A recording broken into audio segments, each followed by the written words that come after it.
ناوێ خودێ مەزن و دلۆڤان بەڕێز سەرۆکی هوداپار کاک زەکەریا ئەندامانی سەرکردایەتی هوداپار نوێنەرانی دووەمین کۆنگرەی هوداپار خوشک و برایانی بەشدار بوو ئامادەبووان ئیمڕۆ سەربەرزم شەرەفمەندم کە لە بۆنەیەکی وا گەورە و گرنگ لە هەرێمی کوردستانەوە و بە نوێنەرایەتی جەنابی سەرۆک بارزانی هێژە کاک مەسعود بارزانی سەرۆکی هەرێمی کوردستان سڵاوی ئەوتان پێڕابگەێنم.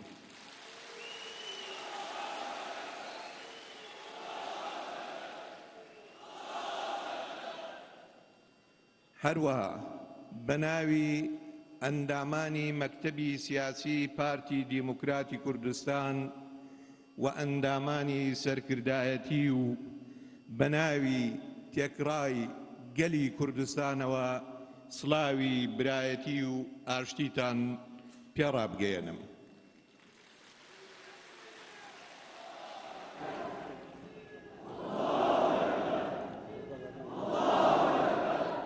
بسم الله الرحمن الرحيم يا أيها الناس إنا خلقناكم من ذكر وأنثى وجعلناكم شعوبا وقبائل لتعارفوا إن أكرمكم عند الله أتقاكم إن الله خبير عليم. لم آية قوريدا خداي قورد فرميت إيما إيومان بەژن و بە پیاو بە نێر و بە مێ دروست کرد و ئێوەمان کردە تیرە و هۆز و عەشیرەت و قەبائیل و گەل و لە چەند ملەتێک بۆ ئەوەی یەکتر بناسن و کەستان فەرقتان لەگەڵ خەڵکی تر نییە و ئینە ئەکرەمەکم عیند الله ئەتقاکم گەورەترینتان کەریمترینتان ئەکرەمتان باشترینتان ئەو کەسەیە کە خودا دەناسێ عند الله ئەتقاکم إن الله خبير عليم. بۆیە من لێرەدا ئەو مناسەبەتە ئیستیغلال دەکەم بەوەی کە نە ڕۆژێک لە ڕۆژان نە عەرەب کە پێغەمبەری خودا خاتەم النەبیین محەممەد صلى الله عليه وسلم کە لە ناوان لە ناو عەشیرەتی قوڕەیش بوو بە پێغەمبەری خودا نە عەرەب نە تورک نە فارس نە کورد کەسیان لە کەسیان باشتر نییە کەسیان خەلیفەی خودا نییە لەسەر زەوی تەنها ئەوە نەبێ کە خودا پەرستی بکە خودا پەرستیش خزمەتکردنی ئینسانیەتە. بۆیە لەو ئاەتەوە باشترین شت ئەوەیە کە ئێمە برایەتی و تەبایی و خۆشەویستی بپارێزین و هەموومان خزمەتی ئینسانیەت بکەین لەبەر ئەوەی ئیسلام دینی ئینسانیەتە دینی خزمەتکردنی ئینسانیەتە بە یەکەوە ژیانە برایەتیە نەک خۆفەرزکردنە. بەڕێزان هەمووتان دەزانن کە ئیمڕۆ بەداخەوە بە ناوی ئەو دینەوە چ کارەساتێک بەسەر ئینسانیەت داهاتووە کە خەڵکانێک دوور لە قیەم و لە ئەخلاقی ئیسلام و دینی ئیسلام ئیستیغلالی ئەو دینە دەکا بۆ ئەوەی کورسیەکەی خۆی و مەفاهیمی خۆی و ئارمانجی خۆی و ئەهدافی خۆی تەحقیق بکە. بۆیە ئێمەی کورد دەبێت لە هەموو کەس زیاتر و جوانتر و باشتر لە دینی ئیسلام تێبگەین بۆ ئەوەی بتوانین ببینە نمونەیەکی زۆر جوان لە بۆ خزمەتکردنی ئینسانیەت. لەبەر ئەوەی دینی ئیسلام بۆ خزمەتکردنی ئینسان و پاراستنی ژیان و ئازادیەکان بووە. دینی ئیسلام دینی ئازادیەکانە. بسم الله الرحمن الرحيم الذين يستمعون القول ويتبعون أحسنه أولئك هداهم الله وأولئك هم أولو الألباب. واتە دینی ئیسلام گوێگرتنە لە هەموو مەفاهیم، لە هەموو ڕایەکان، لە هەموو قسەکان و هەڵبژاردننی باشترین قسەیە کە خزمەتی هەموومان بکە. بۆیە تاچی کورد، تاچی کوردستان،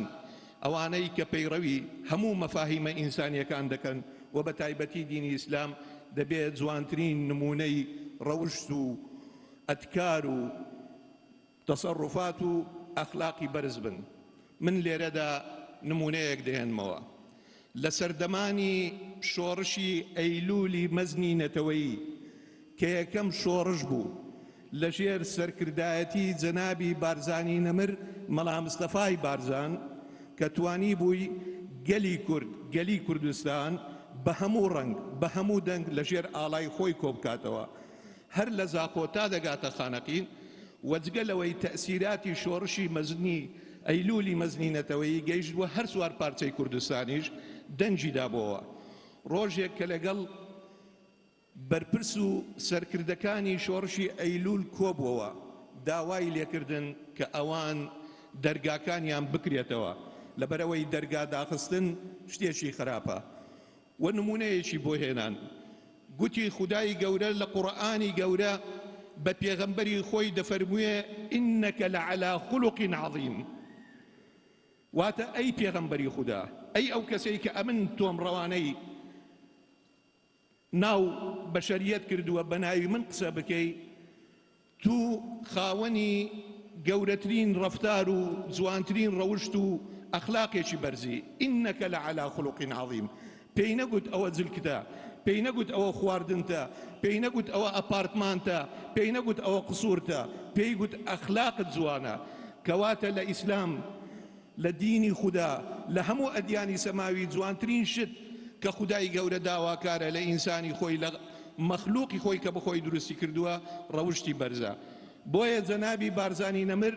فەرموویە سەرکردەکان کە ئێوە دەبێ هەمیشە پابند بن بە ئەخلاقی بەرز، بە ئەتکاری جوان، بە ڕەوشتی گەورە، بە خزمەتکردن، بە دڵێکی گەورە و بە مەحەبەتێکی گەورە.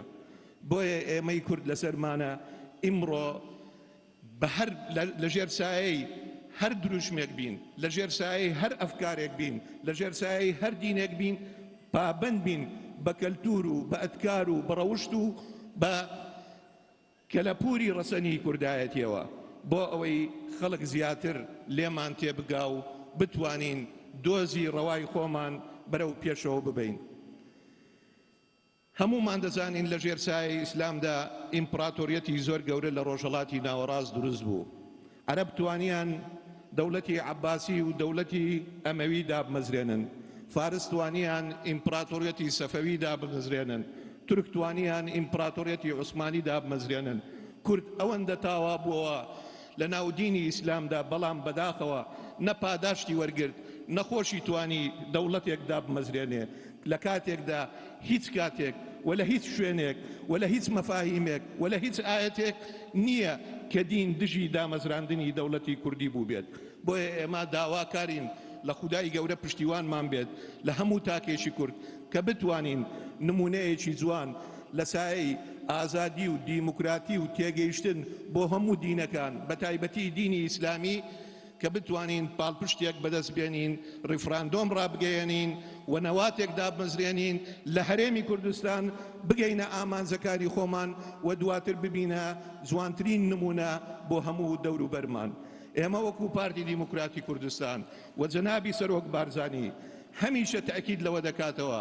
بڵێ بۆ برایەتی، بڵێ بۆ ئاشتی، بڵێ بۆ ئاشتی، بڵێ بۆ ئاشتی، بۆ پرۆسەی ئاشتی، بۆ برایەتی، بۆ پێکەوە ژیان، بۆ ئەوەی ئێمەی کورد لەگەڵ عەرەب، لەگەڵ فارس، لەگەڵ تورک وەکو برابین و هەموومان بەش بین لە هەموو ماف و ئەرکەکان و بتوانین بگەینە داوای ڕەوای خۆمان لە کاتێکدا ئێمە هەمیشە تایبەتمەندێتی و خصوصیەتی هەر چوار پارچەی کوردستانمان لە بەرچاو گرتووە، ئەوەی پشگیری لێ دەکەین پرۆسەی ئاشتیە، برایان بە هەموو قەناعەتەوە دەڵێین بەداخەوە کە ئیمڕۆ نیگەرانیەک، ناخۆشیەک ڕووی لە کوردستان کردووە، چ لە هەرێمی کوردستان کە متەمەسیلە بە داعش، چ لە نەو ناتێگەیشتنەی کە بەداخەوە پرۆسەی ئاشتی لە سەرانسەری تورکیا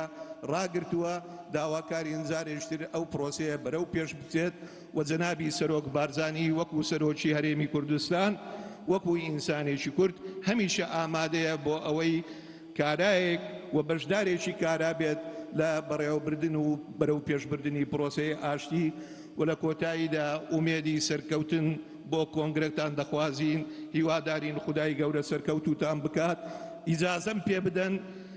لە سایەی دینی ئیسلام و لە سایەی حزبەکەی ئێوە و هەموو تەیاراتی ئیسلامی چ لە کوردستان چ لە ڕۆژهەڵاتی ناوەڕاست چ لە سەرانسەری دنیا کە ئێمە ببینە پێشەنگێک بۆ پێکەوە ژیان و برایەتی و ئیجازەم پێ بدەن پڕ بەدڵ بڵێین بژی کورد بژی کوردستان زۆر سوپاس